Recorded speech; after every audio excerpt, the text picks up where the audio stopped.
अस्सलामु अलैकुम वरहमतुल्लाहि वबरकातुहू। उम्मीद करता हूँ कि सभी अहबाब खैरियत से होंगे। नाजरीन, अगर आप मेरे चैनल पर नए हैं तो चैनल को सब्सक्राइब कर दे, बेल आइकन को दबा दे। नाजरीन, आज का पैगाम बहुत ही उम्दा और लाजवाब पैगाम है।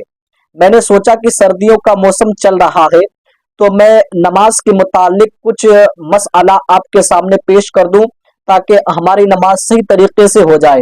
नाजरीन, सर्दियों के मौसम में क्या देखा जाता है कि बहुत से लोग चादर ओढ़ करके नमाज पढ़ते हैं। तो किस तरीके से चादर को ओढ़ करके हम नमाज पढ़े ताकि हमारी नमाज हो जाए, आप वीडियो में बने रहें, सुनते हैं। सर्दियों में चादर हो या मफलर हो, कोई भी या इस तरह रुमाल हो जिसमें ये दोनों पल्लू जैसे ऐसे ही छोड़ के, तो अब इसी तरह अगर नमाज वो अदा करेंगे तो ये सदल कहलाता है। ये मकरूह तहरीमी है। ये जायज नहीं है कि दोनों ये इसके जो कोने, ये पल्लू ये ऐसे जैसे लटक रहे हैं और इसी तरह नमाज पढ़ेंगे तो नमाज मकरूह तहरीमी होगी। उस नमाज को दोबारा पढ़ना ये वाजिब होता है।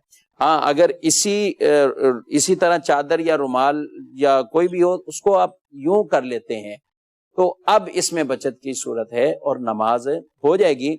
लेकिन बेहतर और सुन्नत तरीका जो है वो इख्तियार करना चाहिए और उसमें ये चादर, ये तो खैर छोटा सा रुमाल है और मफलर टाइप का है, तो उसमें ये होना चाहिए कि इमामे से ऊपर वो लें और उसको ये करके फिर नमाज पढ़ी जाए।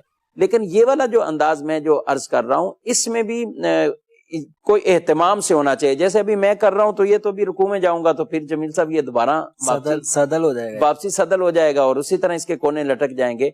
तो एहतमाम करना चाहिए। जब चादर आप लेते हैं तो चादर भी अगर आपने सर पे ली है और फिर वो हो, फिर कुछ ऐसी हो कि उसको आगे भी कहीं थोड़ा सा आप फंसा लें कि अब आप नमाज आराम से आप पढ़ सकें, इस तरह के एहतमाम वो करने चाहिए। लेकिन अगर सर पे चादर ना ली और आपने ऐसे ही जैसे गले में ही रखी हुई है और यहाँ पे उसको घुमा लिया है तो बहरहाल सदल से अब आप महफूज हो जाएंगे।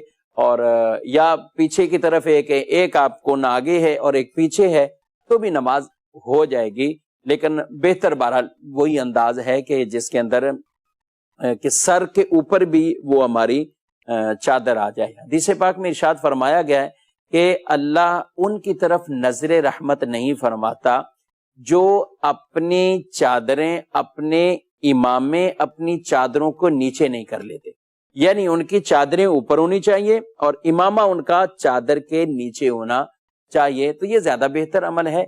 बहरहाल नमाज हो जाने से जहां तक ताल्लुक है तो जिस हालत कैफियत में अभी मैं बैठा हूं, जिस तरह ये मफरल है, इस तरह भी नमाज हो जाएगी। चादर अगर आप लेते हैं सर्दी में, इस तरह उसको लपेट लेते हैं तो ये जो घुमा के आपने, चाहे दोनों कोने लटक रहे हो लेकिन घुमा के लेकर आ गए तो भी नमाज हो जाएगी। एक कोना पीछे कमर की तरफ है, एक कोना इधर लटक रहा है तो भी नमाज हो जाएगी। लेकिन अगर दोनों कोने इसी तरह ये लटक रहे हैं और इसमें कोई बीच में ऐसा बल नहीं दिया हुआ तो ये नमाज मकरूह तहरीमी होती है, सदल कहलाता है और सदल मकरूह तहरीमी है। यानी वो नमाज दोबारा पढ़ना ये वाजिब होता है। शफीक, क्या ख्याल है जमील साहब, क्या कहेंगे? एक तरीका और भी मफलर या जो बड़ा रुमाल होता है उसको डालने का होता है कि वो एक पल्लू उसका बकायदा आगे लटक रहा होता है और एक कंधे के पीछे लटक रहा होता है। अच्छा, हाँ, वो भी ये वो सीधा सीधा ये वाला, जी, ये कर लिया। बस चादर ऐसे ही लिए, जैसे ही चादर ये ली और ये डाल ली। तो अब ये बाकायदा बड़े एहतिमाम के साथ वो शाल या चादर को डाला जाता है, उसका वो बनाया जाता है। अब वो आगे लटक रहा है, बकैसा पीछे लटक रहा है, उसमें कोई उन्होंने गले में बल नहीं डाला तो ये सूरत भी नमाज के अंदर सदल की होगी और ये भी मकरूह है